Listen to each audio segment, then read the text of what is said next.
Do you have another question? Yeah, hi guys. Thanks for all the hard work to everybody from the cast and crew. You're doing a great job out there. What I'd like to know is for Eric, Sarah and Ben is when you go into the writing process in the writing room, I believe around about May time each year, how do you go from all those ideas and actually rack them up into a series of episodes? Yeah, that's all you get. Coffee, mostly.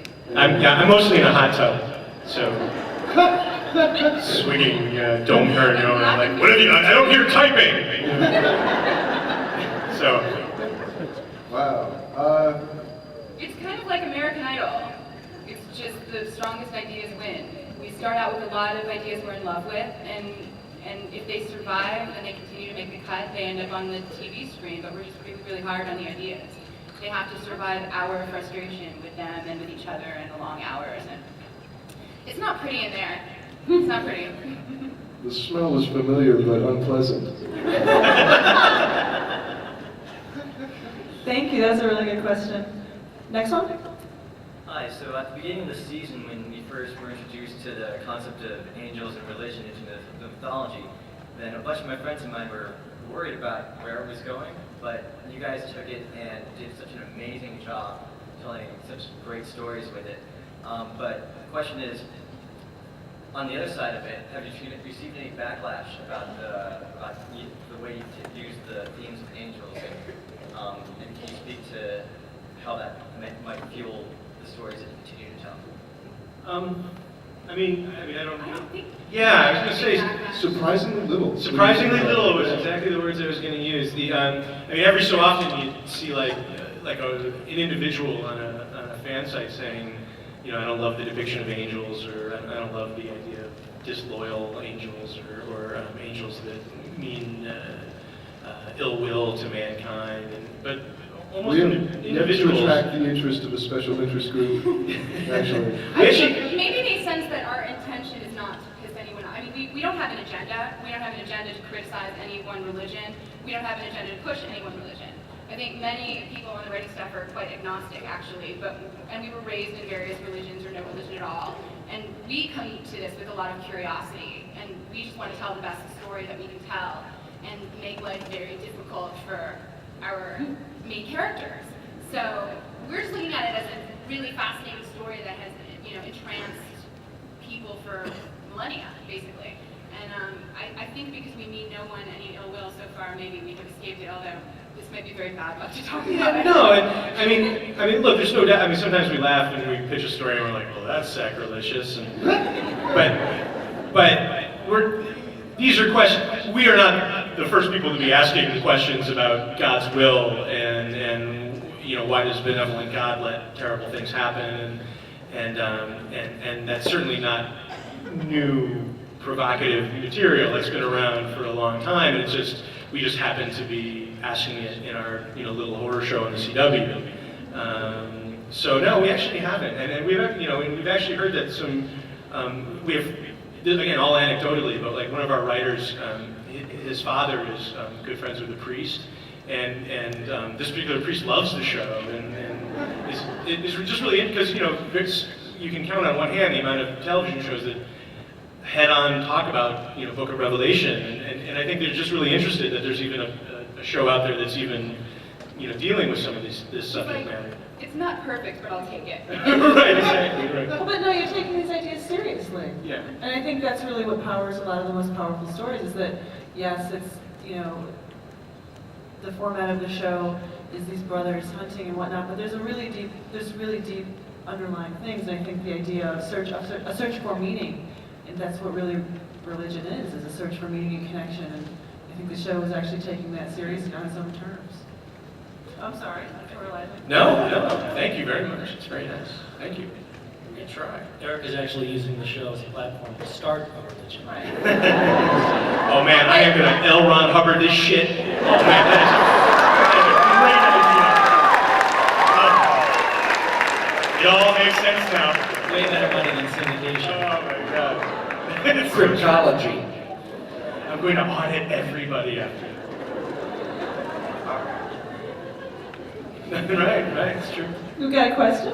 Yes, since it's the apocalypse and all hell's broken loose, is there a chance what was the name of the cult returning? Ben? I think so. Yes. Even an object gets. That's. I'm glad you like it.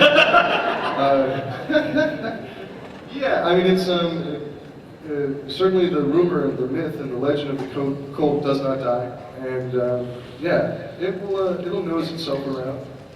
If that's a satisfactory response. Yes. Thank you. No, thank you. Hello, my name's Beryl, and I'm one of Misha's minions. Actually, let me interrupt.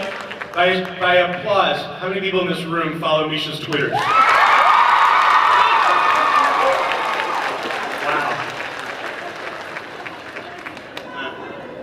Okay, sorry. My question is actually for him as well. Based on your personal beliefs, how did you prepare for playing an angel and kind of a morally gray one at that? Well, I just set all of my personal beliefs aside.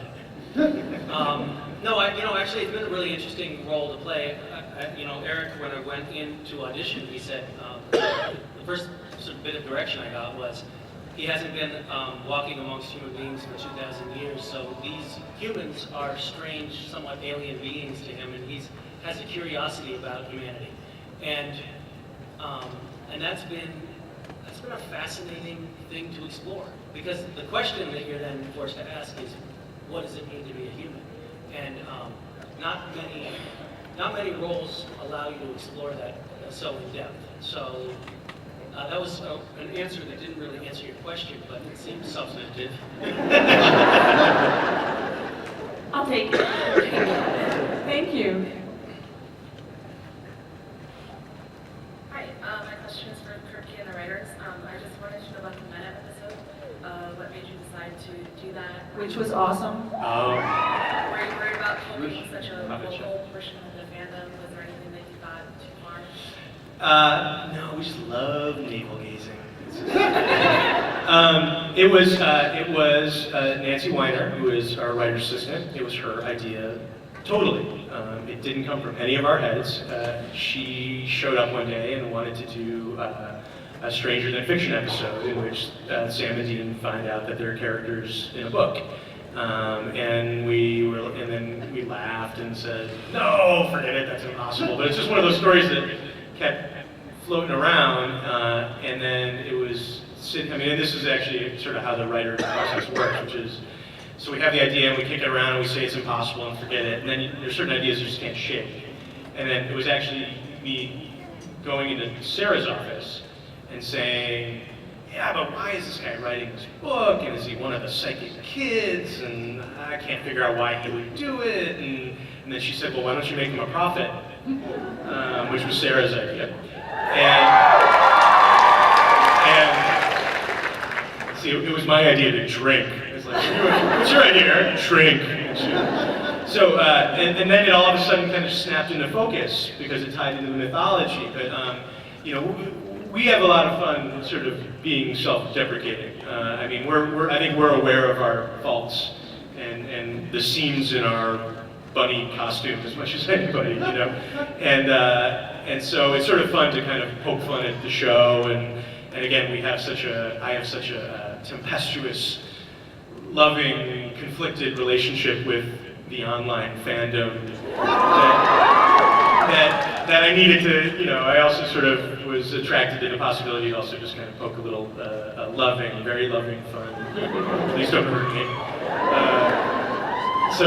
And then it's just and then Chuck became so attractive that, when Ben and I were breaking the season finale, Ben said we got to bring back Chuck, and he flew seamlessly into the season opener, and on the board there's like more meta episodes on the way because we just had so much fun doing them that I think there'll be more. Awesome. Thank you. That's a good question.